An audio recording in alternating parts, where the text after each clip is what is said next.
amahoro ya Yesu abane nawe muvandimwe. Nejejwe no kungira kubana nawe no wikaze muri iki cyigisho, aho tugiye kuganira icyigisho cyiza gifite umutwe uvuga ngo gutsinda Satani igitego. Uri kumwe na Tuyisenge Eulade, reka dusenge. Mana yacu dukunda, mubyeyi mwiza, turagushimiye, izina ryawe rihimbazwe. Tunejejwe n'amahirwe uduhaye yo kongera kwiga ijambo ryawe. Mwami Imana, turakwemereye kugira ngo aka kanya uvugane n'imitima yacu mu buryo bw'umwihariko.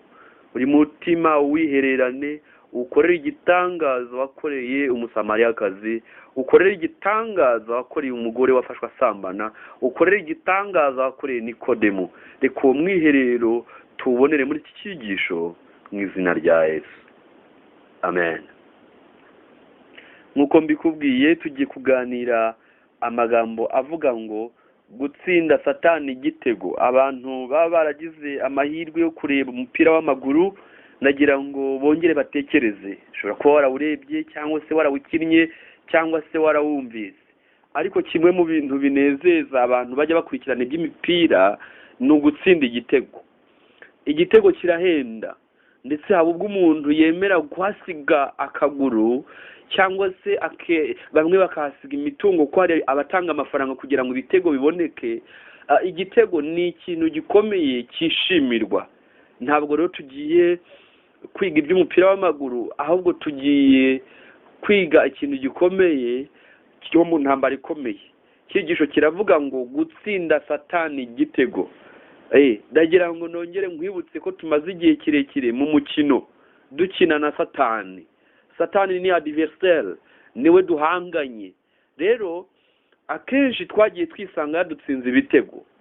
Benshi bakubiswe hasi, baratsindwa, igikombe Satani aracyegukana. Ariko ndagira ngo kano kanya twige ni muhe buryo Satani duhanganye nawe. Twe turi ba adversaire be, nawe ni adversaire wacu. Nibo duhanganye, hari uruhande duhanganye narwo. Satani niwe duhanganye. None ko yagiye adutsinda ibitego igihe kirekire, byagenda bite kugira ngo umuntu noneho atsinde Satani igitego? Nicyo kintu tugiye kuganiraho. Tugiye gusoma igitabo cy'ibyahishuwe igice cya 12, turasoma ku murongo wa 7 turageza ku murongo wa 9. Haranditswe ngo mu ijuru habaho intambara, Mikayeli n'abamarayika be batabarira kurwanya cya kiyoka. Ikiyoka kirwana n'abamarayika bacyo, ntibanesha, kandi mu ijuru habo ntihaba hakiboneka. Cya kiyoka kinini kiracibwa, aricyo yanzuka ya kera yitwa umwanzi na Satani, aricyo kiyobya abari mu isi bose. Nuko kijugunywa mu isi, abamarayika bacyo bajugunyanywa nacyo. Ndagira ngo tubanze dutekereze gatoya kuri uyu mwadversaire wacu, uyu duhanganye nawe, uyu mwanzi wacu, amakuru ye. Ndagira ngo tugire ikintu dutekereza. Igitabo cy'intambara ikomeye, icyigisho cya 29 kivuga inkomoko y'ikibi, hari uko bamutubwira. Nsomye ku ipaje 352 igika cya 2 kugeza 353 igika cya 2, ngenda nkuramo amagambo make make ariko atubwira kuri uwo duhanganye nawe. Batangira batubwira ngo icyaha ni umucengezi, kandi kubaho kwacyo ntibishobora gutangirwa impamvu. Ibyacyo ni amayobera. Icyaha kitarabaho, mu isi n'ijuru n'isanzure ryose hariho amahoro n'ibyishimo. Ibintu byose byari bihuje n'ubushake bw'umuremyi. Gukunda Imana nibyo byari bihebuje ibindi byose. Gukundana ntibyageraga kubogama. Ni ruto Rusiferi yageze aho aho intebe icyifuzo cyo kwikuza. Urasubiramo. Ni ruto Rusiferi yageze aho intebe icyifuzo cyo kwikuza. Yesaya 14 umurongo wa 13 n'uwa 14. Mu cyimbo cyo guharanira gushyira Imana imbere mu rukundo n'icyubahiro by'ibiremwa byayo, Rusiferi yashishikariye ko ari we uhabwa icyubahiro kandi agakorerwa n'abo mu ijuru. Kubwo kwifuza icyubahiro Imana ihoraho yari yarahaye umwana wayo, uyu wari umutware w'abamarayika. Yararikiye ubutware bwari bugenewe Kristo wenyine. Ni ukuvuga ngo ndagira ngo tubanze dutekereze uyu mu adversaire wacu. Ubundi bye byacitse bite? Byaje bite? Rusiferi yagezaho nuvuga ngo yari afite position nziza mu ijuru, umwanya mwiza mu ijuru. Burya muri iyi si hari igihe umuntu abona akazi rwose ukabona ku kazi nta kintu kamutwaye ukurikije aho yaravuye, ukurikije n'uburyo akabonye ukabona uwo muntu akwiye kunyurwa nako. Ariko gahoro gahoro umuntu akagenda arakarira bosi we, gahoro kugeza ubwo yumva yamuhirika cyangwa se akamwica akagasigaraho. Rusiferi nawe niko byagenze, yagiriwe neza amera nk'umuntu uvuye iyo inyakariro hasi, wari warabayeho ubuzima bubi, agira amahirwe, ahabwa position nziza, akazi keza rwose, ahinduka umukerubi utwikira. Cyari ikintu gikomeye. Urebye mu bamarayika yari umuntu ukomeye, ariko akabona ntabwo rwose akwiye kuba ntakwiye kuba munsi, ntakwiye kuba vice, nta nubwo akwiye kuba subordinate. Yumva rwose muri we havuka ikintu kibi kitigeze kiboneka ahandi. Yumva yifuje umwanya w'Imana. Ntabwo ari ukwifuza ko bakorana, ahubwo yifuza kuyitera kudeta, yifuza guhitana Yesu. Muri we havuga ikintu kibi cyane. Rero Rusiferi yarageze aho yanezezwa no kuba mu ijuru Yesu atarimo. Iyo abishobora aba yarishe Yesu maze agatekana. Rusiferi yageze ubwo ijuru ritaba ijuru ririmo Yesu. Yageze ubwo yanezezwa no kuba mu ijuru Yesu atakiririmo. None se ko wari washimye kumuha uwo mwanya byari kugenda bite? Reka twumve uko byagenze. Intambara ikomeye kuri page 354 kuri cya kigisho cya 29 aravuga ngo Imana kubw'imbabazi zayo nyinshi yihanganiye Rusiferi igihe kirekire. Inshuro nyinshi yagiye asezeranirwa ko azababarirwa naramuka yihannye kandi akayoboka Imana, ariko ubwibone bwamubujije kwicisha bugufi. Yakomeje gushyigikira inzira yahisemo adatezuka, akomeza kwinangira adakeneye kwihana, ahubwo yiyemeza rwose gushoza intambara ikomeye arwanya umuremyi we. Ni ukuvuga ngo muranyihanganira zimeze neza, ariko mwumve, ni ukuvuga ngo ingabo zo mu ijuru zose zarahagurutse. Imana ubwayo, Yesu Kristo, umwuka wera, bahendahendera Rusiferi, kuko yari ataraba Satani, bahendahendera Rusiferi kugira ngo ahindukire ave mu cyerekezo cy'ikibi yagiyemo. Baramuhendahenda ndetse asezeranirwa ko ari wabarirwe naramuka ahindukiye. Ariko baruhiye ubusa, ntabwo yigeze ahindukira, ahubwo uwo mwuka mubi akomeza kuwushoza no mu bindi biremwa byo mu ijuru.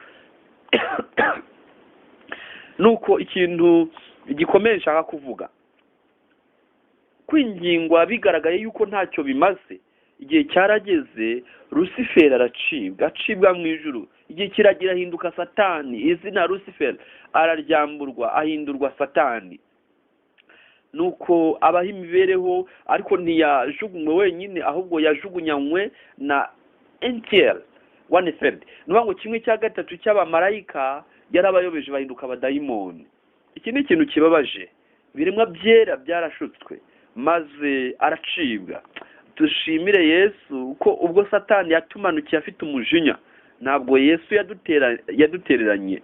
Dusoma muri Edeni, igihe cyarageze ababyeyi bacu bararemwe, aza kubacumuza arabacumuza. Nuko ariko mbere y'igihe Imana yari yaradusezeraniye umucunguzi. Yesu yari yaremeye gucungura umuntu. Imana ishimwe ko yemeye kuducungura. Reka tugire amagambo make dusoma mu gitabo cy'uwifuzwa ibihe byose, page 519. Ndasimbuka nsome n'amagambo make, page 520. Haranditswe kuri page 519 igika gisoza amagambo avuga ngo Satani agitangira intambara ikomeye yavugaga yuko amategeko y'Imana bidashoboka ko yakumvirwa ku butabera bwayo budahuje n'imbabazi,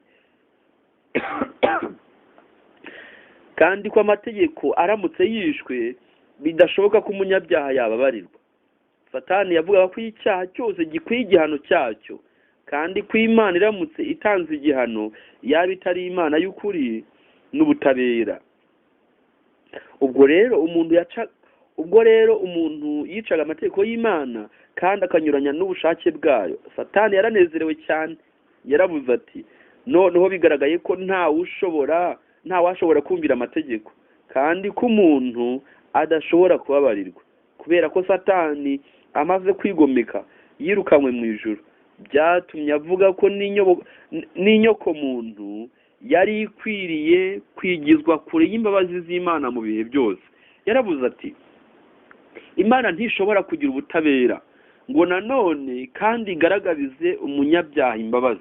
Urumva key point, ikintu twavuga muri iki gika dusomye nyamukuru nuko Satani yavugaga yuko imwe mu mpamvu yatumye ashoza urugamba kandi akabigira urwitwazo, yavuze yuko iby'Imana bidashoboka, nta n'umuntu wabishobora. Yavuze ko amategeko y'Imana nta muntu wayabasha, ko adashoboka. Reka twumve igika gikurikiraho page 520. Ndakwibutsa ko turi gusoma mu cyigisho cya 79 kivuga birarangiye mu gitabo cy'uwifuzwe byose. Hepfo ngo nubwo umuntu yari umunyabyaha, ibye byari bitandukanye n'ibya Satani. Luciferi yacumuye ari mu ijuru, asobanukiwe n'ubwiza ndetse n'icyubahiro cy'Imana. Yari yarayishuriwe urukundo rw'Imana kurusha ibindi biremwa byose. Nubwo yari azi imico y'Imana, asobanukiwe no kugira neza kwayo, Satani yahisemo kugendera ku bushake bwe no kwikanyiza kwe. Uko guhitamo kwe niko kwari ukwanyuma. Nta cyari gisigaye Imana yagomba gukora ngo imukize, ariko umuntu yarashutswe. Ubwenge bwe bwayobejwe n'amacenga ya Satani. Umuntu ntiyamenye igihagararo n'ubujyakuzimu by'urukundo rw'Imana. Ibyiringiro bye byari bishingiye mu kumenya urukundo rw'Imana. Mu guhanga amaso imico y'Imana, yashoboraga kurushaho kwegera Imana.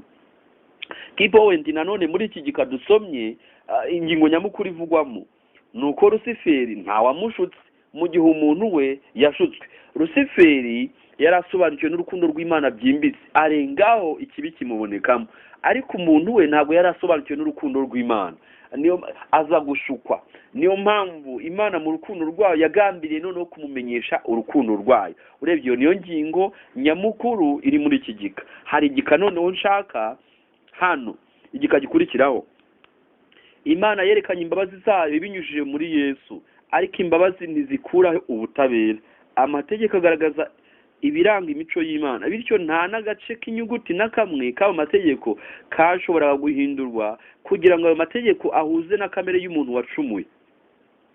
Imana ntiyahinduye amategeko yayo, ahubwo yitanzeho igitambo ibinyujije muri Kristo kugira ngo icungure umuntu, kuko muri Kristo ari mu Imana yiyungiye n'abari mu isi. None ingingo nyamukuru iri muri iki gika, mbere yuko ngira ku gika nashakaga, nagira ngo muyumve. Ingingo nyamukuru iri muri iki gika iravuga ngo kuko umuntu yashutswe atazi urukundo rw'Imana, Imana mu mpuhwe zayo yagambiriye kumenyesha urukundo umuntu kugira ngo noneho ahitemo gukunda Imana, ahitemo kumvira amategeko yayo, atabitewe n'ikindi ahubwo abitewe n'urukundo. Niyo mpamvu abantu bakwiye kuzirikana ikintu gikwiye gutuma umuntu akunda Imana, akumvira Imana, nuko yasobanukiwe n'urukundo rwayo rwagaragariye ku musaraba Karuvari. Niyo mpamvu Karuvari ikwiye kuba insanganyamatsiko kuri buri muntu wese, agatekereza ibyahabereye kugira ngo iboneke byagenze bite, none se inkurikizi zayo nizihe. Umuntu akwiye gutinda cyane Karuvari, akamenya igitambo gikomeye cyatangiwe, kuko icyo nicyo gituma urukundo rushibuka mu mutima w'umunyabyaha, agakunda Imana yari yaranze akivuka. Reka noneho mwumve igikanashakaga. Amategeko asaba gukiranuka, imibereho itunganye, imico itagira inenge, kandi umuntu ntashobora kubigeraho. Umuntu ntashobora kugera ku rugero rusabwa n'amategeko yera y'Imana, ariko Kristo ubwo yazaga ku isi nk'umuntu yabayeho imibereho itunganye kandi agira imico itagira inenge, kandi ibi byose abitangaho impano ku bantu kubifuza kubyakira. Aya magambo ndakunda. Kandi ibi byose abitangaho impano ku buntu kubifuza kubyakira. Imibereho ye ihagarara mu cyimbo cy'imibereho y'abantu, bityo abantu bababarirwa ibyaha byahise bikomotse ku kugira neza kw'Imana. Ikirenze ibyo, Kristo atera mu bantu imico y'Imana, yubaka imico y'umuntu ikagendera ku mico y'Imana, maze umuntu agakoza ubwiza n'imbaraga mu by'umwuka, bityo gukiranuka gusabwa n'amategeko kuzurizwa mu wizera Kristo. Imana irakiranuka kandi igatsindishiriza uwizera Yesu. Abaroma igice cya 3 umurongo wa 26. Ndagira ngo rero noneho tujye twajya mu cyigisho cyacu kivuga ngo gutsinda Satani igitego. Ndagira ngo tugitekereze. Twasomye rya somo ryatubwiye mu gitabo cy'ibyahishuwe igice cya 12 umurongo wa 7 kugeza kwa 9 havuze ngo mu ijuru habaye intambara. Mikayeli n'abamarayika be batabarira kurwanya cya kiyoka. Ikiyoka kirwana n'abamarayika bacyo ntibanesha, kandi mu ijuru habo ntihaba hakiboneka. Cya kiyoka kinini kiracibwa, aricyo yanzoka ya kera cyitwa umwanzi na Satani, aricyo kiyobya abari mu isi bose. Nuko kijugunywa mu isi, abamarayika bacyo bajugunyanywa nacyo. Ndagira ngo rero twumve, nubwo bigaragara ko Satani yajugunywe mu isi kandi umuntu akavukira mu isi yajugunywemo Satani, ntabwo Imana isaba gukiranuka umuntu ngo abigereho kubwe, ngo ahangane n'umwadversaire we, ngo bahangane n'uyu mwanzi we atafite ubufasha buvuye ku Mana. Oya, Imana dusezeraniye ubufasha binyuze muri Kristo. Ubufasha bwose bukenewe ngo umuntu atsinde Satani igitego bwatangiwe i Karuvali. Rebera Yesu mumuvure, mukomereze mu buzima bwo kwa Yosefu, umukomereze mu rugendo rwe rwa hano ku isi muri ya myaka 3 n'igice. Muri ya myaka yamaze muri iyi si yose y'ubuzima bwe. Umukomeze umugeze igezemane, umukomeze umugeze i Karuvali, ariko unamukomeze umugeze mu mva ya Yosefu. Ntumugarukirizaho, ahubwo umukomeze imvi irangaye yazutse. Umukomereze noneho mu buturo bwera bwo mu ijuru, aho ari umutambyi wacu mukuru. Unamukomereze igihe azaba ari umwami wacu ugiye kugaruka. Rero ibyo byose byabereyeho kugira ngo umunyabyaha washutswe abone ibyangombwa bihagije byatuma atsinda Satani igitego. None ndagira ngo twibaze ikibazo gikurikira. None se gusimbura Rusiferi maze umuntu agahabwa kuba mu ijuru aho Rusiferi yahoze byashoboka? Yego, binyuze mu byo Kristo yakoze ku musaraba birashoboka ko umwanya Rusiferi yari afite yawusimburwamo, maze umuntu wari waracumuye ashutswe na Satani akibonera amahirwe yo kwibera aho Rusiferi yahoze watagifite uburenganzira bwo kuba. Ndakwibutsa yuko igihe umuntu yamaraga gucumura, Imana ikamusezeranira umucunguzi. Ndagira ngo tuhigire ikintu gikomeye. Nta hantu dusoma muri Bibiliya dusoma amagambo avuga yuko Rusiferi cyangwa Satani n'abadayimoni be, nta hantu dusoma havuga yuko Imana ibasezeranira umucunguzi ngo hatangwe Yesu bacungura. Oya, umuntu wenyine washutswe niwe watangiwe umucunguzi. Ariko nawe niga mu gitabo cy'uwifuzwe byose amagambo akomeye avuga ko iyo Satani aza kwemerera Yesu, akemerera Imana, ngo igihe Yesu yari ataratangira ku musaraba ngo avuge birarangiye, Rusiferi yari agifite amahirwe yo kwiyunga n'Imana. Ngo ariko igihe ijambo birarangiye ryavugwaga kuri Rusiferi, ngo byari birangiye, umuntu acunguwe, ariko Satani igihano cy'iteka ryose kibaye ihame. Iki ni ikintu kibabaje. Imbabazi kuri Rusiferi zari zirangiye, mu gihe imbabazi ku muntu zari zibaye ihame. Rero birarangiye, yavugiwe ku musaraba, byari ibyiringiro kuri mwene muntu, ariko wari umuvumo ndetse n'agahinda kuri Rusiferi n'abadayimoni. Rero icyo mvuga, ntabwo Rusiferi Satani ntabwo agifite amahirwe yo kuzongera kubona mu ijuru kundi. Ntazongera kwacira kera, byaramurangiranye. Igihe birarangiye yavugwaga ibyo byari birangiye. Ndagira ngo rero twumve iki kintu.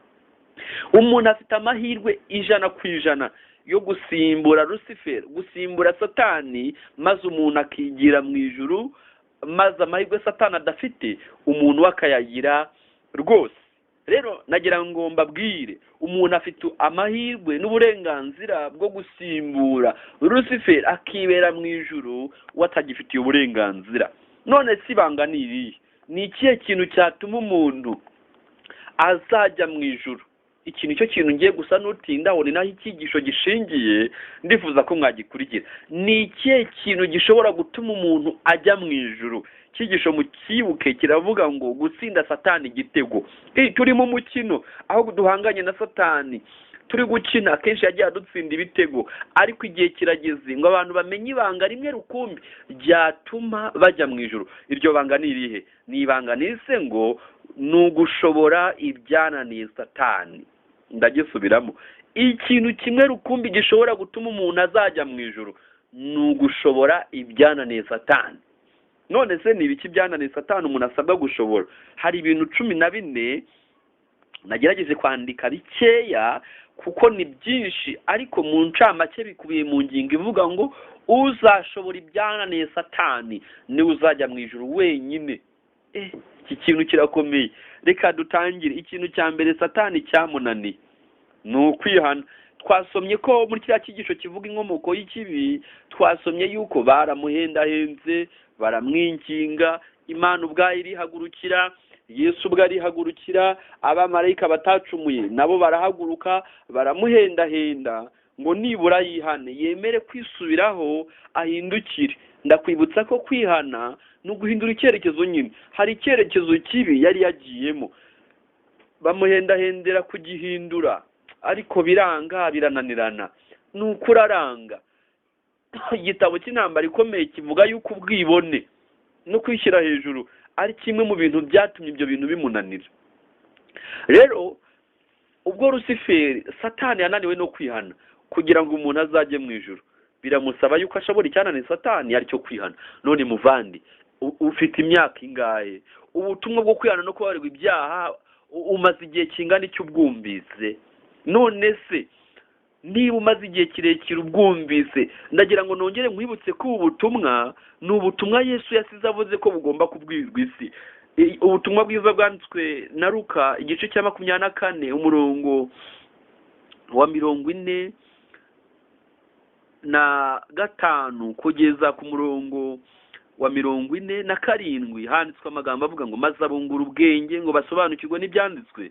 Ati niko byanditswe ko Kristo akwiye kubabazwa no kuzuka ku munsi wa gatatu, kandi ko kwihana no kubabarirwa ibyaha bikwiye kubwirwa amahanga yose mu izina rye bahereye kuri Yerusalemu.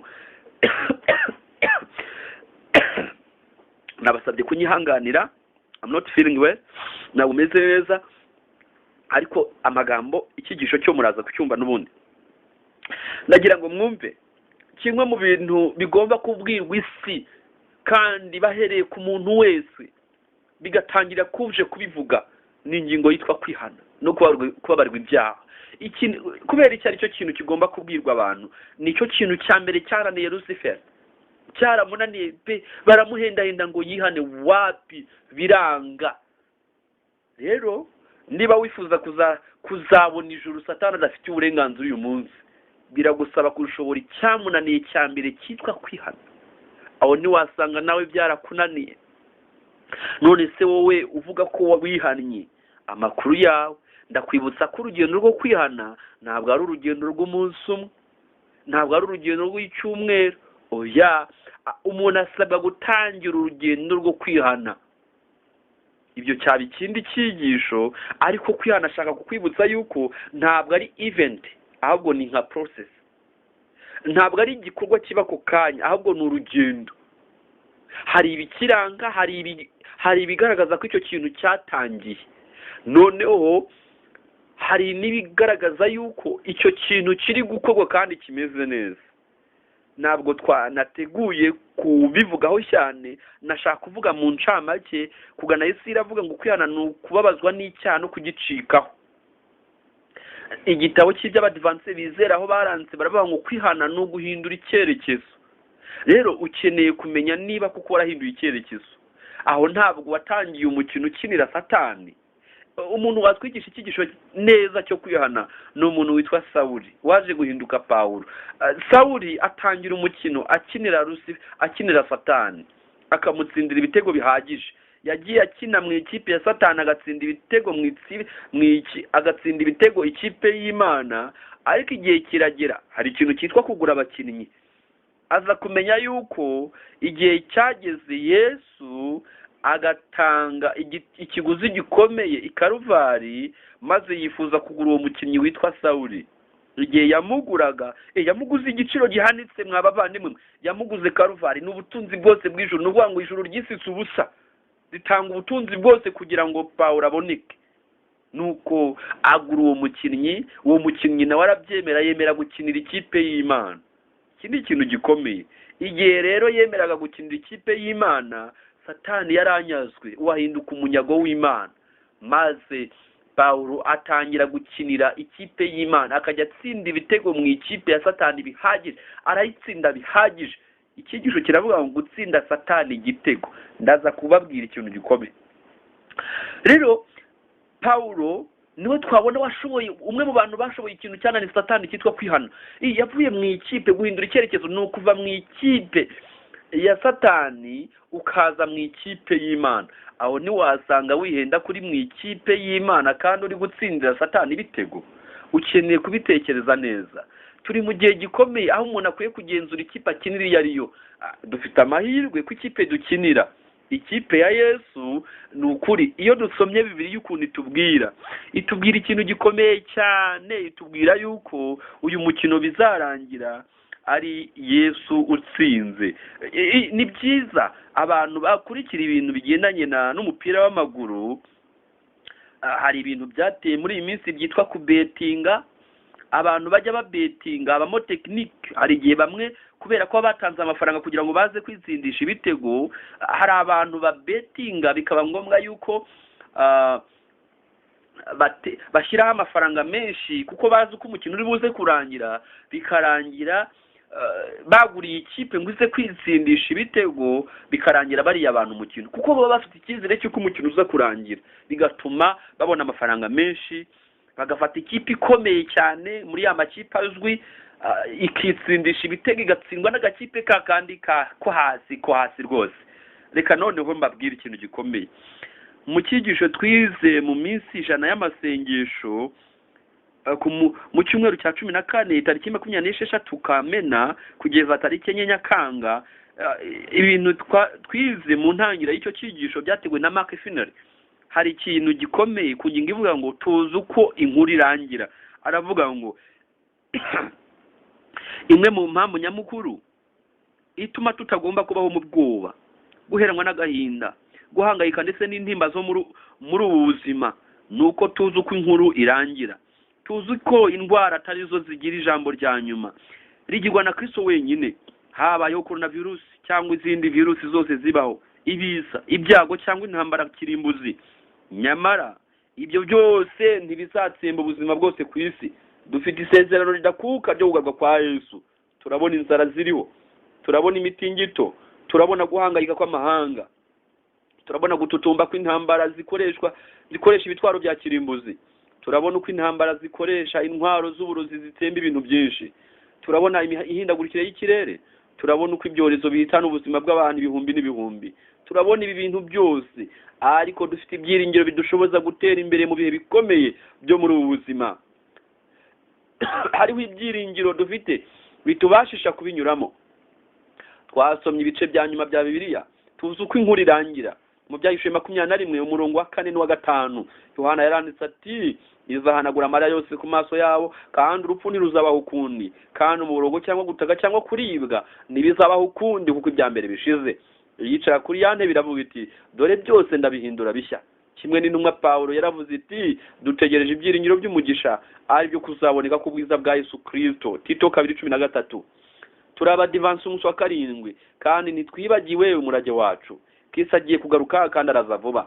Niba dutakaje icyerekezo cyacu cyo kugaruka kwe, tuzatakaza ibyiringiro. Turaba Adventiste, turareba hirya y'ibiriho tukabona uko bizamera. Turarenza amaso yacu iby'uyu munsi tukareba neza iby'ejo hazaza. Turareba hirya y'izi ndwara duhora nazo tukahabona ubuzima. Hirya y'ibi byorezo bikwira ahantu hose byahindanisha iki kirere, turahabona umwuka mwiza. Muri ibi biza bigenda byiyongera, imidugararo ya politike, ibibazo mu by'ubukungu, kimwe n'ibyorezo byayogoje isi, tubonamo ibimenyetso byo kugaruka ku mwami wacu. Nubwo Imana atari yo nyirabayazana w'ibibi, iraduhamagarira rwose kwishingikiriza kuri yo no mu buryo bwuzuye. Kristo araduhamagarira kujya ku mavi, akaduhamagarira kugira imibereho yo gusenga mu buryo bwimbitse ndetse no kwimenyereza kwiga ijambo ry'Imana. Kristo aduhishurira ko nta kintu na kimwe tutabasha gusobanukirwa muri iyi si tubamo. Kristo niwe byiringiro byacu, niwe mahoro yacu, n'umukiza wacu, n'umucunguzi wacu, niwe utubatura. Azaza ari umwami. Mbese virusi ikora iki iyo tubonye uko ikwirakwira ahantu hose kandi vuba, iduhamagarira gukanguka? Iyi si ntisoreza kubiyiriho gusa, niko Kristo abwira wowe nanjye. Ubuzima bwa hano ku isi bwangirika mu buryo bworoshye.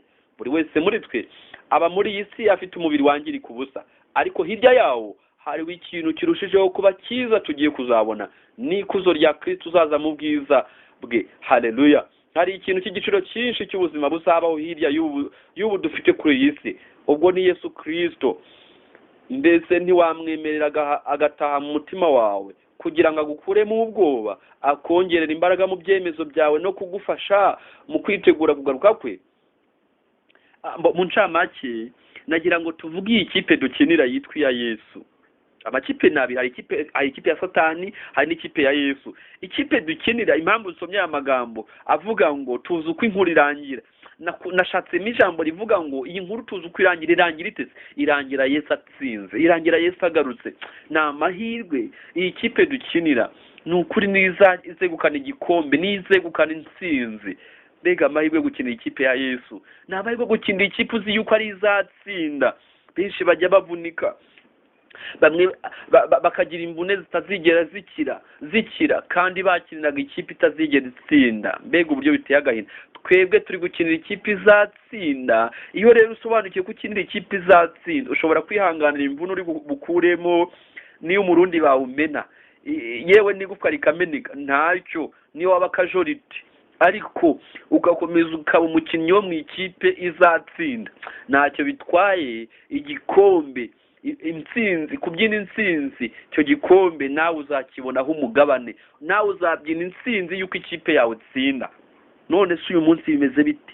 Hari igihe Satani akina neza ikipe ukabona igiye gutsinda, korona ukabona imeze nabi, ibyorezo ukabona ni byinshi, ibyago biriyongeranya, ikirere kirivumbagatanya n'ibindi byinshi. Rimwe na rimwe hari igihe kigera ukabona ikipe ya Satani nizegukana igikombe, ariko ijambo ry'Imana turaryiringiye. Ijambo ry'Imana ni ukuri ryaduhishuriye yuko ku musozo Imana izatsinda, ku musozo Satani azatsindwa. Mbega uburyo abamukinira benshi batazi uburyo azatsindwa.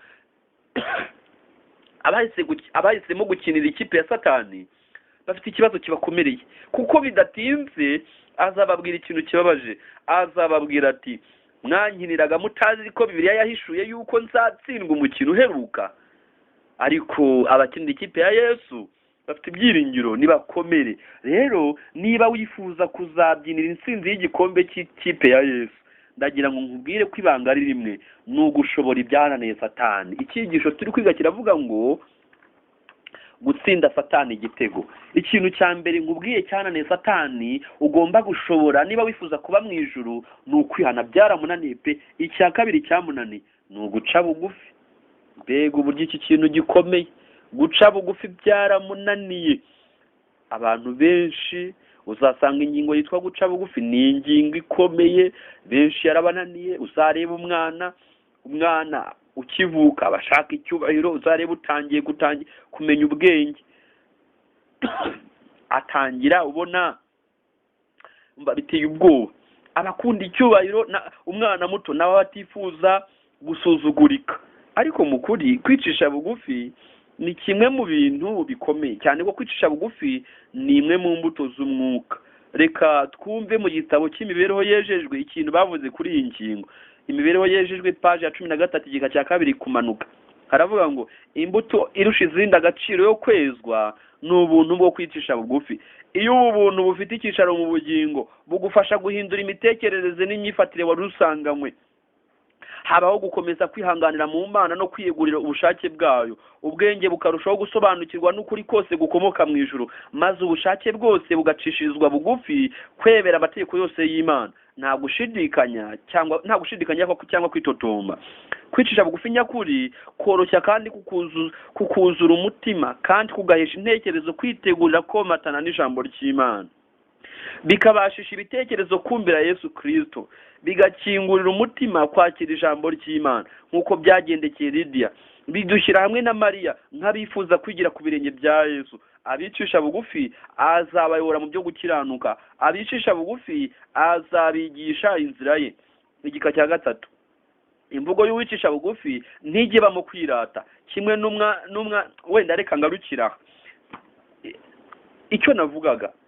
Ikindi kintu cyananiye Satani ni ukwicisha bugufi. Ni ukuri baramuhendahenze ngo yorohe amanuke, oya aranga pe. Rero niba wifuza kuzaba mu ijuru atazigera kandagiramo, biragusaba kunesha icyamunaniye cyitwa kwicisha bugufi. Kimwe mu bintu Yesu yashoboje Satani igihe yavukiraga mu isi ni uguca bugufi. Satani yashakaga kuba umuntu wo hejuru, maze Yesu amutsinda igitego. Satani ahari yarazi yuko Yesu azavukira mu batambyi, azavukira ahantu hakomeye, maze Yesu kugira ngo azashobore Satani amukubita igitego cyo kwicisha bugufi. Birangira Yesu avukiye ahantu hasuzuguritse mu buzima bwa gikene ugakomeza. Kuko Satani yakundaga icyubahiro ubuzima bwo hejuru, Yesu yahisemo kuba mu buzima bworoheje, ubwo hasi cyane busuzuguritse.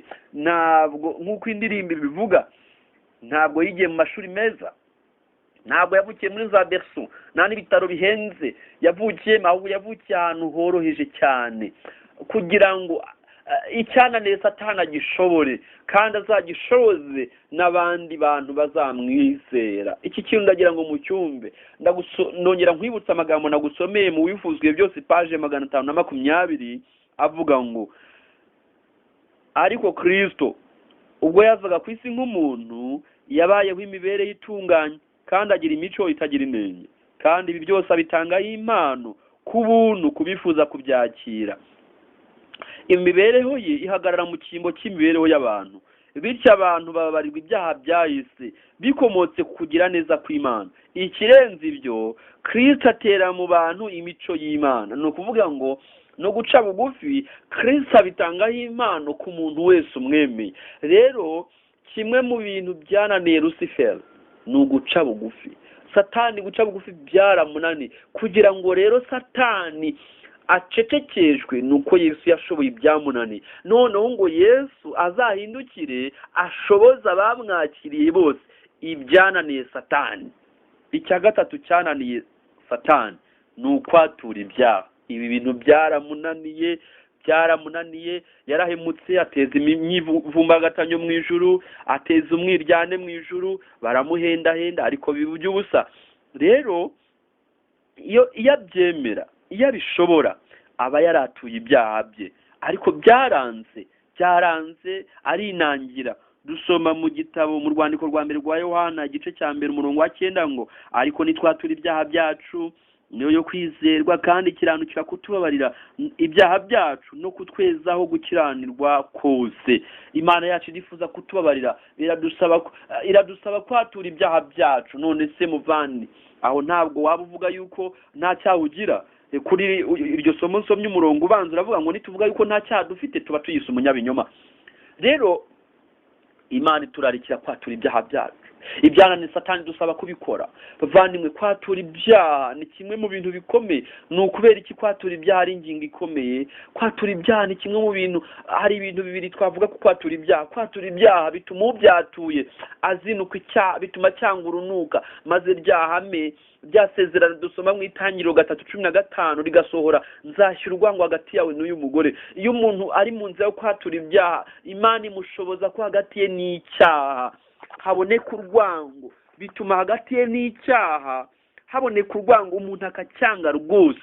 Rero niyo mpamvu isezerano Imana idusezeranira nuko izashyira urwango hagati yacu n'umugore, hagati yacu na Satani. Iki kintu ni ikintu gikomeye.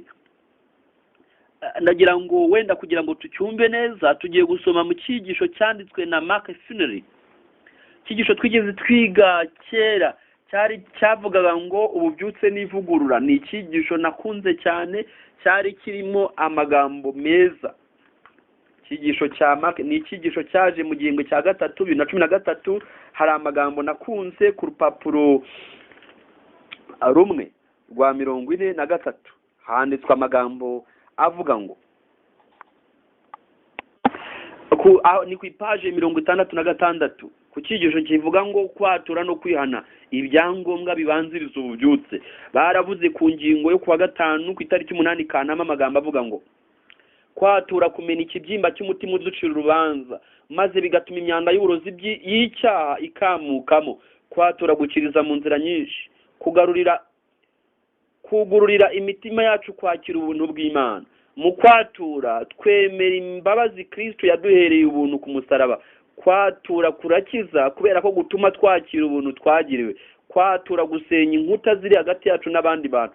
Kwatura kugarura umubano wajemo agatotsi. Ndasubira mu kwatura kumena ikibyimba cy'umutima uducira urubanza maze bigatuma imyanda y'uburozi y'icyaha ikamukamo. Rero iki ni kimwe ngo hari ikibyimba cy'umutima uducira urubanza. Iyo umuntu yatuye rero bituma uko kwatura kumena ikibyimba cy'uwo mutima waguciraga urubanza. Nagira ngo rero wumve andi magambo yanditswe ku rupapuro rwa 64 muri iki cyigisho. Haravuga ngo kwatura nyakuri ni amagambo yakuwe muri Steps to Christ, ngo ni bugana Yesu mu Cyongereza page 38. Haravuga ngo kwatura nyakuri kurarombereza, kukemera icyaha nk'uko kiri, ni gukikira. Hari ibyaha bibwirwa Imana yonyine, hari n'ibindi bikwiye kubwirwa abantu babigiriwe. Niba ari ibyaha byakorewe mu ruhame bikwiye kuvugirwa mu ruhame, nyamara kwibura ibyaha kose gukwiye kwerura. Ikintu cyose kikavuga uko kiri, icyaha cyose kikaturwa mu izina. Reka twumve umugambi wo kwemezwa n'imbaraga mwuka muziranenge ni ukwerekana ko dukeneye ubuntu bwa Kristo bukiza. Kwihana ntigutuma Imana idukunda cyane, ahubwo kutubashisha kwemera urukundo rwayo biruseho. Kwatura ntikuduhesha imbabazi z'Imana, ahubwo kutubashisha kuzakira. Imana ntirushaho kudukunda kuko twihanye, cyangwa ngo idukunde gahoro kuko twananiwe kwihana.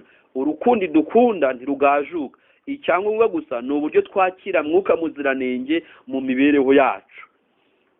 Ukuri nuko imitima yacu ibuzwa kwakira imigisha itagabanije Imana yaduteganyirije, kubera ko imiyoboro mu bya mwuka igomba kuyitugezaho izibwa n'isaho y'ibyaha. Icyaha kiratunangira nitwitabira irarika rya mwuka muziranenge. Kwihana no kwicuza bizirura imiyoboro y'imitima yazibye mu by'umwuka kugira ngo dusukirwe kuri mwuka muziranenge no ku mbaraga ze. Wenda reka ngarukira aha kuri aya magambo. Icyo navugaga kuri aya magambo nagira ngo abantu twongere tuzirikane, kwatura ni kimwe mu bintu Satani yananiwe kandi yabikora. Kwatura icyaha byari kuzibura imiyoboro yari yazibye muri we.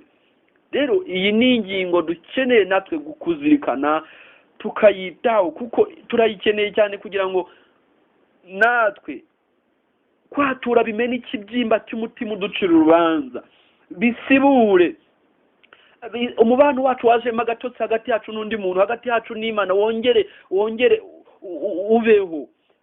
Bavandimwe, ndagira ngo nongere nkwibutse, niba hari umuntu mufitanye ikibazo, iki ni igihe cyawe cyiza cyo kumusaba imbabazi. Ni igihe cyawe cyiza cyo kumwaturira. Kwatura ibyaha hari ikindi kintu gikomeye, nivuga butumwa. Iyo umuntu mwaturiye ibyaha, buri hari ikintu ubukoze. Ni nkaho umubwiye uti urwanjye ndarurangije, ibigusigariye ni ibyawe. Mu yandi magambo, ubu umugaragaje yuko uri gutunganya inzira zawe, uri gutunganya ibyawe n'Imana, umubwiye yuko nawe ukwiye gutunganya ibye n'Imana. Rero bavandimwe, kwatura ibyaha ni kimwe mu bintu bindi bikenewe gukorwa mu byananiye Satani. Ikindi kimwe ni icya gatatu nakubwiraga ukeneye nawe gukora. Ukeneye kumenya niba nta byaha wakoze kera bicyanditswe mu bitabo byo mu ijuru. Agatekerezo kamwe kari mu mugenzi kavuga ko ni umuntu umwe, batanze urugero, umuntu umwe wari ufite iduka, nuko hakagira umuguzi uza kumugurira, amuguriye arikopesha, aramwandika mu gitabo cy'abanyamyenda, utaragaruka aramwandika, utaramwandika, mu gitabo cy'imyenda amwandikaho. Nuko nyuma y'igihe runaka wa muntu atangira kuza kugura muri iryo duka, akajya agura yishyura. Barabajije bati none se nubwo asigaye yishyura kandi akaba ari umuguzi mwiza, byashoboka yuko ya myenda imwanditsweho muri cya gitabo cy'imyenda ya kera iyo myenda izibagira ntizasibangana ngo nuko asigaye yishyura neza? Basubije yuko ari oya. Rero nawe ibyaha wakoze kera uyu munsi biracyanditswe mu bitabo byo mu ijuru. Marayika w'Imana ufotora imico, ufotora imibereho yacu, yarabyanditse n'ikaramu itibagirana kandi idasibama. Birakwiye yuko imbere y'icyaha cyawe wakoze cyose mu bitabo byo mu ijuru ugisabira imbabazi, maze ukandikwaho ngo yarababariwe. Birakwiye ko imbere y'izina ryawe mu bitabo byo mu ijuru handikwa ngo yarababariwe. Rero iki ni kimwe mu bintu byananiye Satani. Turi ku ngingo ivuga ngo gushobora ibyananiye Satani. Tumaze kubona ibintu bitatu byananiye Satani. Icya kane, kwizera gukiza. Kwizera ni ikindi kintu cyananiye Satani. None se Satani yari kwizera Yesu ate kandi atamwemera, ashaka kumutera kudeta? Dusoma ubutumwa bwiza bwa Yesu Kristo ko bwanditswe na Yohana igice cya 3 umurongo wa 18. Umwizera ntacirwaho iteka, utamwizera amaze kuricirwaho kuko atizeye izina ry'umwana w'Imana w'ikinege. Yohana igice cya 6 umurongo wa 40 handitswe amagambo avuga ngo kuko icyo data ashaka ari iki, ni ukugira ngo umuntu wese witegereza umwana akamwizera ahabwe ubugingo buhoraho, nanjye nzamuzure ku munsi w'imperuka. Kwizera ni ikindi kintu gikomeye gikwiye kugirwa n'umuntu wese. Kwizera, ndagira ngo nongere nkwibutse yuko ni ikintu Satani yananiwe, ni ikintu Satani atagira, ndetse n'abadayimoni ntabwo bashobora kukigira. Iki rero ni ikintu gikomeye kandi ikintu nkubwira. Pawulo yandikiye Abaroma aravuga ngo kwizera guheshwa no kumva nako kukazanwa n'ijambo rya Kristo. Rero kwizera, nshaka kukubwira yuko ni impano Imana itanga kandi yiha umuntu wese. Ntabwo ireba umwirabura, ntireba undi, iyiha umuntu wese itagize ikindi kintu ishingiraho. Kwizera rero dukeneye kuzirikana. Maze iminsi ndi kwigisha intwari mu kwizera, ku munsi wa 17 nshimye nisemo kubanza gushyira iki cyigisho hagati kugira ngo nanone tuzirikane ko hari ikindi cy'ingenzi dukwiye kuzirikana. Reka noneho nkubwire ikintu cya 5, ni ukugira urukundo. Kugira urukundo ni ikindi kintu gikomeye umuntu ararikirwa kugira urukundo. Satani se yagira urukundo ate kandi muri we yaragize urwango yanga Imana? Kugira urukundo byaramunaniye rwose. Rero reka dusome mu rwandiko rwa mbere rwa Yohana igice cya 2 umurongo wa 8. Turakomeza hepfo. Ariko kandi ndababwira itegeko rishya, aryo ry'ukuri kuri we no kuri mwe, kuko umwijima ushize umucyo w'ukuri ukaba umaze kurasa. Umurongo wa 9, uvuga ko ari mu mucyo akanga mwene se aracyari mu mwijima na bugingo n'ubu. Umurongo wa 10, ukunda mwene se aguma mu mucyo, nta kigusha kiri muri we. 11, naho wanga mwene se ari mu mwijima kandi agendera mu mwijima, ntaza aho ajya kuko umwijima wamuhumye. Nagira ngo rero iki kintu mukimenye. Iyo tuvuga iby'urukundo, ndagira ngo tuvuge urukundo ruratandukanye. Abashakashatsi batandukanye ntabwo ngiye kwigisha iby'urukundo, ariko bavuga ibintu by'urukundo mu buryo butandukanye. Abantu batandukanye bagenda bavuga iby'inkundo mu nzira zitandukanye. Birashoboka yuko muri wowe wumva ufite urukundo, ariko se mukuru urukundo rwawe ruteye rute? Urukundo rwawe ni bwoko ki? None se niba turi kuvuga ko tugomba kugira gushobora ibyananiye Satani, aho ntiwasanga nawe urukundo wiyitirira rudahari. Hari inkundo zitandukanye abantu zagiye zigaragara. Hari ubwoko bw'urukundo wenda nshobora kuvuga nihuse 8. Urukundo na heraho, reka mbere ku rukundo wenda nakwita agape. nicyo twita unconditional love. Unconditional love ni urukundo rutagira ikigombero. Uru ni rwo Yesu yatugaragarije, akadukunda tukiri abanyabyaha, nta kintu aduci, kandi urwo rukundo inkomoko yarwo ni ku Mana honyine. Urukundo rwa kabiri ni eros, nicyo bita romantic love. Urukundo rwa eros ni rwa rukundo ahanini rushingiye ku irari rw'abantu badahuje ibitsina. Urukundo ukunda umuntu ku mpamvu z'uko mudahuje igitsina, wenda ushobora wifuza ko mukorana imibonano. Donc ni urukundo ruteye rutyo, rushingiye ku bantu badahuje igitsina, ahanini rubyutsa amarangamutima. Noneho philia cyangwa se philos ni affectionate love. Ni urukundo, wenda reka kuko nafite igihe kinini reka nzivuge nirukanka. Urundi ruravuga ngo philautia ni self love. Noneho hakaza urwitwa storge ni familial love. Hakaza plagma enduring love. Hakaza rudus playful love. Hakaza noneho na mania obsessive love. Icyo nari nshaka kuvuga nyamukuru, nashaka kuvuga uru rukundo rukomeye rwa mbere rwitwa agape, ariko twise unconditional love. Ni God's love. Ni urwo rwitwa urukundo rw'Imana. Ubundi uru rukundo ni rwo tugombera kugira, ni narwo Imana iturarikira kugira, kuko nirwo Satani yananiwe. Uru rukundo rutagira ikigombe, urukundo umuntu yakira uko yamaze kumenya icyo Yesu yamukoreye. Ubwo nirwo rutuma umuntu akunda Imana, rugatuma yanga Satani, rugatuma ananirwa gukomeza gukinira ikipe ya Satani, agahitamo gukinira ikipe y'Imana. Rero uru nirwo umuntu ararikirwa kugira. Noneho icya gatandatu cyananiye Satani ni ukugira impuhwe. Noneho ngiye kwihuta. Kugira impuhwe byaramunaniye. Icya karindwi, guhuza n'Imana byaranze. Niba nawe guhuza n'Imana byarakunaniye, nawe uzajya mu ijuru rwose. Icyo kintu kimenye. Niba imyambarire yawe idahuza n'ubushake bw'Imana, uhebe. Niba imirire yawe idahuza n'ubushake bw'Imana, imivugire yawe, imikorere yawe, imigendere yawe, akazi ukora, nuba ngo dukeneye kuba imibere ihuje n'Imana. Birakwiye ko duhuza n'Imana. Icya munani, kwemera kuyoborwa na Yesu 100%.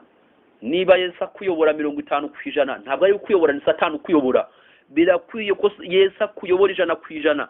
Ibi Satani byaramunane, yanze ko Yesu akomeza kumubera umuyobozi ngo amubere boss, biranga. Niba nawe rero byaranze, niba Yesu atari umuyobozi w'ibyurya, atari umuyobozi w'ibyo wambara, niba ibyo wambara, uko wambara, uko wisiga, uko usokoza, ukubaho binyuranya n'ubushake bw'Imana, ufite ikibazo ku buryo ushobora kugira ingorane, ukabura ubugingo na Satani yabuze kuko wananiwe ibyananiye Satani.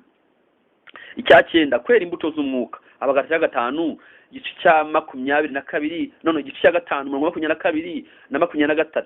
Imbuto z'umwuka uzisome mu Bagalatiya. Niba ukigaragazwaho n'imbuto za kamere ziboneka mu Bagalatiya 5:19 kugeza 21, nawe ufite ikibazo. Kora amasengesho adasanzwe yikubagaho, utabaza ijuru hakiri kare rigutabare.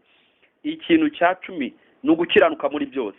Ni muri byose, ntabwo ari muri byinshi. Hari itandukano hagati yo gukiranuka muri byinshi no gukiranuka muri byose. Ibi rero Satani byaramunani, nawe niba byikomeje kunanira ntuzajya mu ijuru. Ikintu cya 11 ni ukumvira, kandi wumvira Imana, yumvira Imana muri byose. Kumvira nawe byaramunaniye Satani, nawe ugomba kubaho wumvira. 12, gusaba imbabazi. Gusaba imbabazi biravuna. Niba uri umugabo, gerageza ukurura ibitekerezo, wibaze nk'igihe uherukira kubwira umugore wawe ngo mbabarira. Niba uri umugore, kurura ibitekerezo, wibaze nk'igihe uherukira kubwira umugabo ati mbabarira. Niba uri umwana, kurura wibaze nk'igihe uherukira kubwira ababyeyi ngo mbabarira. Cyangwa se nawe uko waba uri kose, tekereza nk'igihe uherukira gutungura ijambo mu mutima wa mu kanwa kawe uvuga uti mbabarira. Gusaba imbabazi Rusiferi byaramunaniye, Satani byaramunaniye, kandi uwo bikomeza kunanira azabura ubugingo rwose vuba bidatinze. Ndagira ngo mbabwire ibi ni ibintu byihutirwa. Ukeneye kumenya ko iki ni ikintu cyihutirwa, kuko n'ubutumwa Yesu yasize avuze ko bugomba kubwirwa isi. Ikigisho turi kwiga kiravuga ngo gutsinda Satani igitego. Gutsinda Satani igitego ni ikintu cyihutirwa. Turi mu mukino uheruka, kandi tugeze mu minota y'inyongera. Umukino uri hafi kurangira. Kapiteni coach ibintu by'imipira narabyibagiwe. Nabiretse kera nyiga muri secondaire. Sinkibuka umuntu wa mundi usifura, n'umusifuzi ndabyibutse. Umusifuzi ari hafi gusifura, avuga yuko umukino ugiye kurangira. None bimeze bite? Satani amaze gutsinda ibitego bingahe? Birakwiye kuboneka mu ikipe ya Yesu, ugafatanya n'Imana gusenya ubwami bwa Satani. tugahirimbanira gutsinda rwose satani ibitego, maze umukino ukarangira dutsindiye kandi tugatsindishirizwa n'ikipe y'Imana. Icya 13, kuvugisha ukuri. Iki cyo kirakomeye. Ukuri se wakuvugisha gute? Yesu niwe kuri, niba atakurimo nta kurugira. Ugiye sinzi aho ngiye, ntawe uzi nyine, uri umunyabinyoma. Hari ibyahiye, hari biri kuziko, kandi ubeshya nta n'inkoni iri kuziko, nawe ukongera uti ndabirya ngarutse, uzi ko utari bugaruke. Ibyo ni ibintu bibabaje. Kaburi umutayeri, abantu bakakubwira bati nje kudodesha nzaze kubitwara ryari, ati vendredi, uzi neza yuko uzabidoda mu kwezi gutaha. Urabeshya, nta kurugira. Abantu dukeneye kuvugisha ukuri, niba ari yego ikaba yego, niba ari oya ikaba oya, niko birivuga. Ugasanga umuntu ni umumotari, none ko ngeze kuri banki ugeze hehe, ukamubwira uti ngeze neza mu isantere ngiye kukugeraho, uzi neza yuko ukiri kure cyane. Dukeneye ko abanyakuri, biradukwiye ko duhinduka abanyakuri, ariko kugira ngo byemere nuko twakira Yesu muri twe, kugira ngo we kuri atsinde ikinyoma mu bugingo bwacu. Icya 14 ni ukunyurwa. Kunyurwa byose ni ikintu gikomeye. Paulo yigeze abyandika ikintu gikomeye, yigeze yandika amagambo akomeye mu gice cya 4 mu Bafilipi. Igice cya 4 mu Bafilipi yaravuze umurongo wa 12 ngo nzi gucishwa bugufi, zino kugira ibisaga, naho n'abandi hose nuko n'abandi kose, nigishijwe uburyo bwose bwo kwihanganira byose, ari uguhaga, ari ugusonza, ari kugira ibisaga cyangwa gukena. Noneho umurongo wa 11, ibyo simbivugiye yuko nakenaga, kuko ndi kose nize kunyurwa n'ibyo mfite. Kunyurwa ni kimwe mu bintu bikomeye byananiranye muri ibi bihe.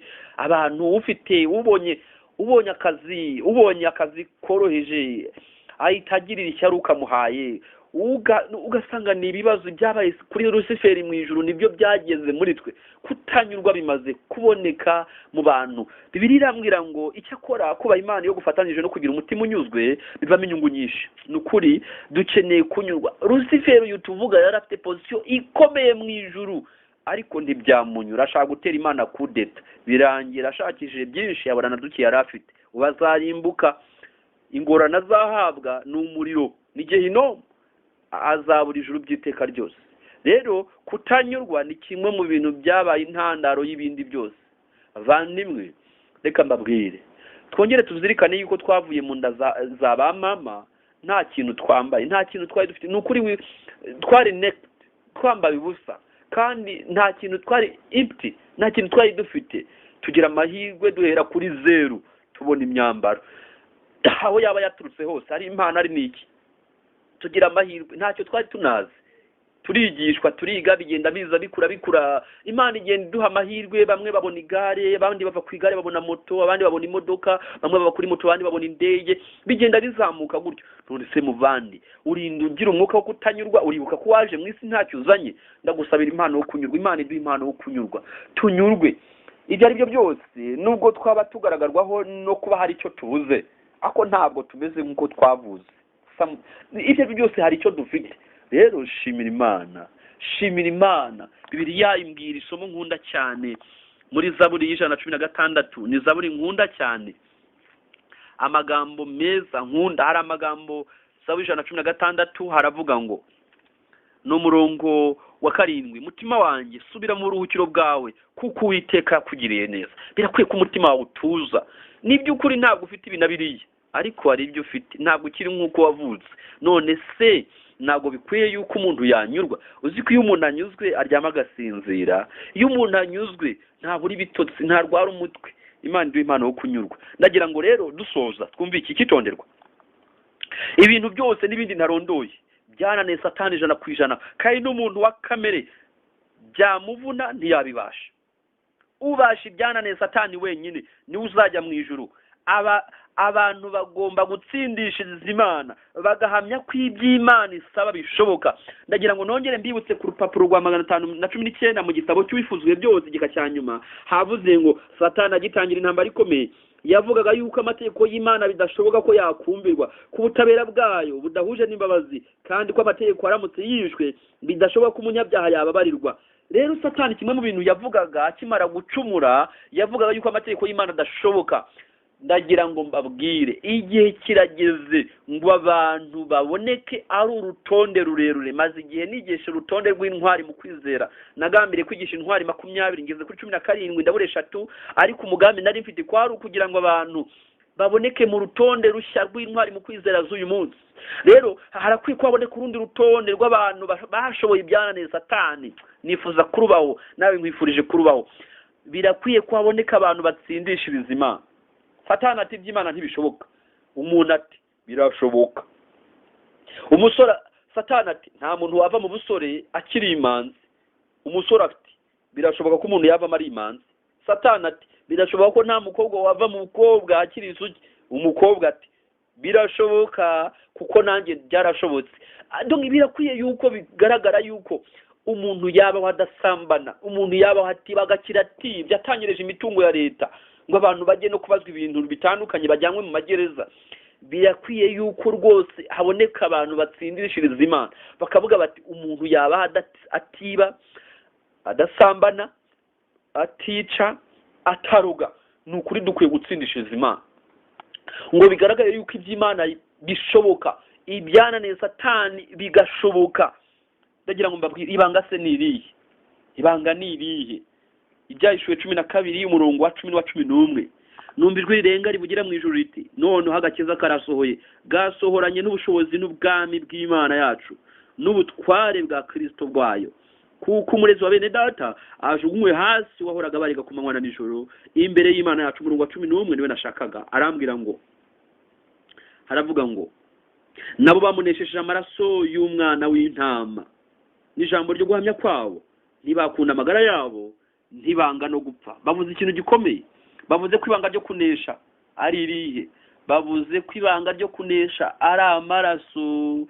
Nabo bamunesheje amaraso y'umwana w'intama. Aya maraso n'ubundi Karuvari iragarutse. Karuvari iragarutse. Ndagira ngo indirimbo ya 68 naguzwa amaraso y'intama, umva ikiguzi cyacu. Naguzwa amaraso y'intama, shunguzwa imbabazi zayo, ubu ndi umwana wayo rwose, ntaho ntazabyamamaza. Nkiza n'amaraso yawe Yesu, mboneza ndi umwana wawe rwose ubu. Mpimbaze Yesu wankijije, ntawe uzi uko nezerewe, niwe mucyo mwiza unyobora, ahorana nanjye iteka. Ndagira ngo iki kintu tucyumve neza. Aya maraso ndagira ngo tuyumve. Aya maraso kugira ngo aboneke, abantu ndagira ngo nongere mbashishikarize bongere batekereze ku maraso ya Yesu. Muri 196 aravuga ngo mbese urashaka kunesha ibyaha, izira amaraso ya Yesu. Mbese urashaka kumenya intsinzi, ni amaraso y'umukiza. Hari imbaraga mu maraso y'umwana w'intama, hari imbaraga mu maraso ya Yesu umwana w'Imana. Ayo maraso niyo yagiye ahindura benshi. Abari bigwari babintwari, abari bari bahinduka beza. Ayo maraso dukeneye kumenya ibanga ryayo. Ndagira ngo dusoza kigisho kiravuga ngo gutsinda Satani igitego. Hari amagambo nakunze cyane mu gitabo cya Gospel Workers, abakozi babwiriza butumwa, kigisho cya 61 page 254 gika cya 2. Nari yakunze pe. Aravuga ngo mu mirimo yacu ya buri munsi twagombye kuzamura imitima yacu mu isengesho. Aya masengesho ya bucece azamuka nk'umubavu imbere y'intebe y'imbabazi, bigatesha umutwe Satani. Uwo mukristo ufite umutima wamatanye n'Imana gutya ntashobora gutsindwa. Nta buriganya bwa Satani bwamutesha amahoro ye. Amasezerano yose y'ijambo ry'Imana, imbaraga zose z'ubuntu bw'Uwiteka, ibitangwa na Yehova byose, ibi byose abiteganyirizwa mu kurengera ukubohorwa kwe. Hari amasezerano tubona mu ijambo ry'Imana, kandi tubonye yuko dushobora kubaho dutesha Satani mutwe rwose. Bibiliya Yakobo yabyanditse neza ngo mwegere Imana izabegera, murwanye Satani nawe azabahunga. Abandimwe ndagira ngo mbabwire, biradukwiye yuko tuba mu ruhande rw'Imana. Kandi niba wifuza gutsinda Satani igitego, hari ibintu bine nkubwira. Icyambere, uzashobora ibyananiye Satani wenyine ni uzajya mu ijuru. Icya kabiri, biroroshye kumenya ko uzajya mu ijuru niba warashoboye ibyananiye Satani. Icya gatatu, niba utarashoboye ibyananiye Satani rwose uhebe ijuru. Icyakora ndakugira inama, umere nka kwa kundi ambulance ibiri gucana danger, ucane za ferrouge, usaba Imana uti Imana tabara ndenda gupfa. Ibyananiye Satani nanjye byananiye, kuvuga neza byananiye nawe byaramunaniye, kwihana byananiye nawe byaramunaniye, kwicisha bugufi byananiye nawe byaramunaniye, kwatura ibyaha byanjye byananiye nawe byaramunaniye, kwizera byananiye nawe byaramunaniye, kugira urukundo byananiye nawe byaramunaniye, kugira impuhwe byananiye nawe byaramunaniye, guhuza n'Imana byanze nawe byaramunaniye, kwemera kuyoborwa na Yesu 100% byananiye, na Luciferi byaramunaniye, Satani byaramunaniye, nanjye ndabona binaniye, kwera imbuto z'umwuka nanjye byananiye nkuko Satani byamunaniye, gukiranuka muri byose nanjye ndabona byanze byananiye, ndavangavanga, kumvira Imana byananiye, na Satani byaramunaniye, gusaba imbabazi nanjye ndabona byanze, Mana ntabara ndengera, kuvugisha ukuri nanjye ndabona byanze rwose, ntabara, kunyurwa byanze, irari byananiye, ntabara, utabaza ijuru mu buryo bwihutirwa. Ndagira ngo nkubwire, nuhingutse iryo sezerano mu bugingo bwawe ntabwo uzaruhira ubusa, Imana izatabara. Icya kane nakubwira, Filipi igice cya 4 umurongo wa 13, Paulo yaranditse aravuga ngo nshobozwa byose na Kristo umpa imbaraga. Ndagira ngo iki kintu cyumve neza, nshobozwa byose na Kristo umpa imbaraga. Uzirikane amagambo twasomye mu gitabo cy'uwifuzwe byose page 520, haranditswe ngo ariko Kristo ubwo yazaga ku isi nk'umuntu yabayeho imibereho itunganye kandi agira imico itagira inenge, kandi ibi byose abitangaho impano ku buntu kubifuza kubyakira. Imibereho ye ihagarara mu cyimbo cy'imibereho y'abantu, bityo abantu bababarirwa ibyaha byahise bikomotse ku kugira neza kw'Imana. Ikirenze ibyo, Kristo atera mu bantu imico y'Imana. Birakwiye yuko umuntu yemera tugashobozwa byose na Kristo duha imbaraga. Zekariya 4:6, si kubw'imbaraga kandi si kubw'amaboko, ahubwo ni kubw'umwuka Kristo. Ntabwo Yesu yarivugiye ngo kuko kunkorera kutaruhije, niba bitaruhije ni kubera iki byananiye Satani natwe bitunanira. Birakwiye ko tumenye imbaraga iri mu maraso ya Yesu, tukayitakambira. Umuririmbyi ati ndayogamo nere rwose. Ndagira ngo rero tumenye yuko Bibiliya yavuze mu byashiye 12 umurongo wa 11 ngo nabo bamunesheje amaraso y'umwana w'intama. Ndagira ngo iki kintu tukizirikane, amaraso ya Yesu niyo atuma dutsinda Satani igitego, tugashobora ibyamunaniye, izina ry'Imana rihabwa icyubahiro. Ndasubiramo, amaraso ya Yesu niyo atuma dutsinda Satani igitego, tugashobora ibyamunaniye. Mbese waba wifuza gutsinda Satani igitego, zirikana yuko turi mu mukino aho duhanganye na Satani buri mwanya. Satani kenshi yagiye adutsinda ibitego, iby'umutwe, iby'amaguru, iby'ibituza. Birakwiye ko twinginga Imana ikadushoboza tugacungana n'amazamu yacu, tukinginga kugira ngo atadutsinda igitego. Kwitegura kagaheruka page 64, ku ngingo ivuga ngo kwirinda kugwa. Intumwa Paulo aratubwira ati wibwira ko ahagaze yirinda atagwa.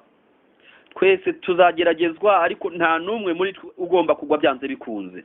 Dushobora guhura n'ikigeragezo cy'ishungura tukanesha niba dushyikirana n'ijuru ubudasiba twiga Bibiliya no gusenga, twumvira buri mwanya ubushake bw'Imana bugaragarira mu byanditswe byera no mu mwuka w'ubuhanuzi, twiyanga kandi twitanga. Nidukomeza uwo mubano hagati yacu n'Imana, nta kintu cyo mu isi cyadutandukanya n'urukundo rw'Imana, cyangwa ngo kidutandukanye n'isoko ikomeye tuvomamo n'imbaraga zacu, niwe Yesu Kristo. Rero reka dusaba Imana idushoboze kunesha. Umuririmbyi ati mbese urashaka kunesha ibyaha, izera amaraso ya Yesu. Mbese urashaka kumenya intsinzi, ni amaraso y'umukiza. Urashaka gukira ubwibone, izera amaraso ya Yesu. Ngwino umusange ku musaraba akwejesha amaraso ye. Gatatu, mbese urashaka kujya wera de, izera amaraso ya Yesu. Icyakweza ibizinga by'ibyaha ni amaraso y'umukiza. Urashaka gukorera Yesu, izera amaraso ya kiza. Urashaka kujya umusingiza, izera amaraso ye. Gusubiramo hati hari imbaraga mu maraso y'umwana w'intama, hari imbaraga mu maraso ya Yesu umwana w'Imana. Reka dusabe Imana, dusabe Yesu. Yesu arakiza, Yesu arahindura, Yesu agira neza. Ndagira ngo soze nkubwira iki kintu, Yesu arantegereje, Yesu aragutegereje. Ikigisho cyavugaga ngo gutsinda Satani igitego. Tubonyeho gutsinda Satani igitego ni ugushobora ibyananiye Satani. kandi ibanga tubonye ni amaraso ya Yesu. Rero ubwo nkurarikiye kwiga ibya Yesu cyane, ukiga iby'amaraso ya Yesu, ukamenya ngo amaraso ya Yesu ashoboza umuntu kunesha icyaha gute. Reka rero nsoze ngusaba ngo twite kuri aya magambo yo muri Yobu 22 umurongo 21 tugira tuti noneho yuzuze nayo ubona amahoro. Ubwo nibwo ibyiza bizakuza, Uwiteka kurebe neza kandi Uwiteka kwakire. Uwiteka dushoboze gushobora ibyananiye Satani, kandi dushoboze kuba mu mukino dukinamo duhanganye na Satani buri munsi, adushoboze guhora dutsinda Satani igitego. Twe kumwemerera ko yadutsinda igitego nubwo cyaba kimwe, ahubwo duhore dufunza amazamu. Tubonye ikintu gikomeye mu kwitegura hagaheruka baratubwiye ngo dushobora guhura n'ikigeragezo cy'ishungura tukanesha niba dushyikirana n'ijuru ubudasiba twiga Bibiliya no gusenga, twumvira buri mwanya ubushake bw'Imana bugaragarira mu byanditswe byera no mu mwuka w'ubuhanuzi, twiyanga kandi twitanga. Amagambo nashakaga nidukomeza uwo mubano hagati yacu n'Imana, nta kintu cyo mu isi cyadutandukanya n'urukundo rw'Imana, cyangwa ngo kidutandukanye n'isoko ikomeye tuvomamo n'imbaraga zacu, niwe Yesu Kristo. Uwiteka duhire kandi dushoboze kunesha mu izina rya Yesu. Mana tugushimira ijambo, tugushimiye yuko wifuza yuko turwana na Satani kandi tukanesha. Ntabwo tunesha ku bwacu, ahubwo amaraso ya Yesu niyo tugomba kumuneshesha. Mwami udushoboze gutsinda Satani igitego. Hari ibyatunaniye, aka kanya amaraso ya Yesu yadushoboza. Udushoboze kuguha ikaze muri twe, udushoboze kurwanya uyu mwanzi dushikamye, kandi dushobozwe kunesha. Tubisabiye ubuntu mu izina rya Yesu Kristo umwami wacu. Amen.